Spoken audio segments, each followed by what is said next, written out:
Salut à tous, c'est laofthenewdesign.com. Donc on continue avec notre formulaire. Donc c'est la quatrième partie. Donc aujourd'hui nous allons apprendre donc, comment se faire pour se connecter à une base de données. Donc on va se connecter à notre base de données pour pouvoir enregistrer toutes les informations qui concernent notre utilisateur. Donc pour ce faire, donc ici je vais créer une variable, je vais l'appeler connect, ok. Donc et on va spécifier la fonction MySQL connect. Okay. Et on doit spécifier à l'intérieur trois arguments. Donc le premier c'est le nom de l'hôte. Donc puisqu'on est en local, c'est localhost. Ok. Donc le nom utilisateur c'est root par défaut et il n'y a pas de password. Et on va sélectionner notre base de données avec MySQL select DB. Ok. Donc ma base de données s'appelle PHP login. Donc pour ceux qui ont oublié, donc on va check, je vais vous rafraîchir un peu la mémoire.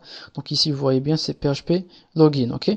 Et on va démarrer une requête SQL. Je crée une variable, je vais l'appeler reg pour register et je vais dire ici MySQL donc query. Donc ce qu'on va faire, on va enregistrer les informations de notre utilisateur dans la base de données. Pour ça on va faire insert into donc users la table values. Donc ici on a 4 valeurs. Donc le champ ID on le laisse puisqu'il est en auto-incrémente et on va spécifier ici le username, on va spécifier ici le password et on spécifie ici repeat password, ok.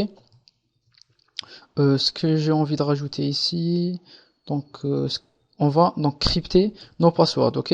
Donc crypter nos passwords, ça sert à quoi? Donc ça sert donc à changer donc tout le contenu du password, c'est-à-dire tout.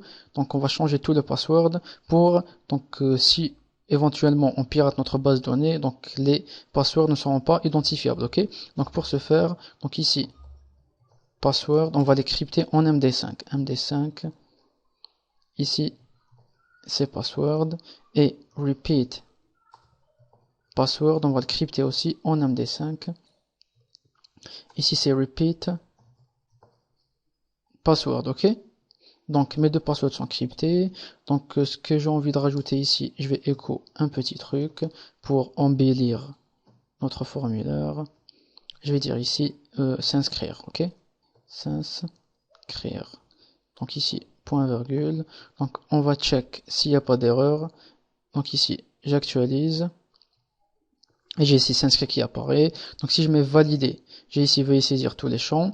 Donc si jamais je vais saisir un username, je vais dire Jean, ok. Un password, je vais dire 1, 2, 3, 4. Et je vais répéter le password 1, 2, 3, 4. Donc si l'utilisateur aura saisi tous les champs, donc si les informations ont bien été enregistrées dans la base de données, on va echo ou on va die, c'est-à-dire on va tuer toute la page. Et on va dire inscription terminée. Ok.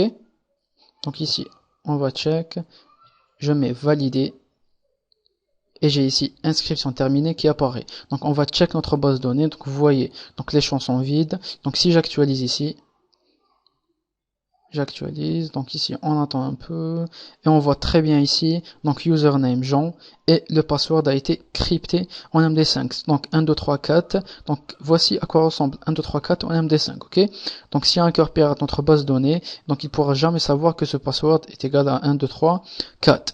Donc en gros voici comment faire un formulaire d'inscription. Dans la prochaine partie, donc nous allons voir comment faire un formulaire de connexion, c'est-à-dire comment permettre à l'utilisateur de s'identifier dans votre site avec donc ce username et ce password, ok. Donc je vous remercie. Si vous avez des questions, n'hésitez pas. Donc je vous invite aussi à vous abonner à ma chaîne YouTube et vous pouvez trouver donc tous les tutos dans mon site web, ok. Donc je vous remercie, on se voit dans la prochaine partie.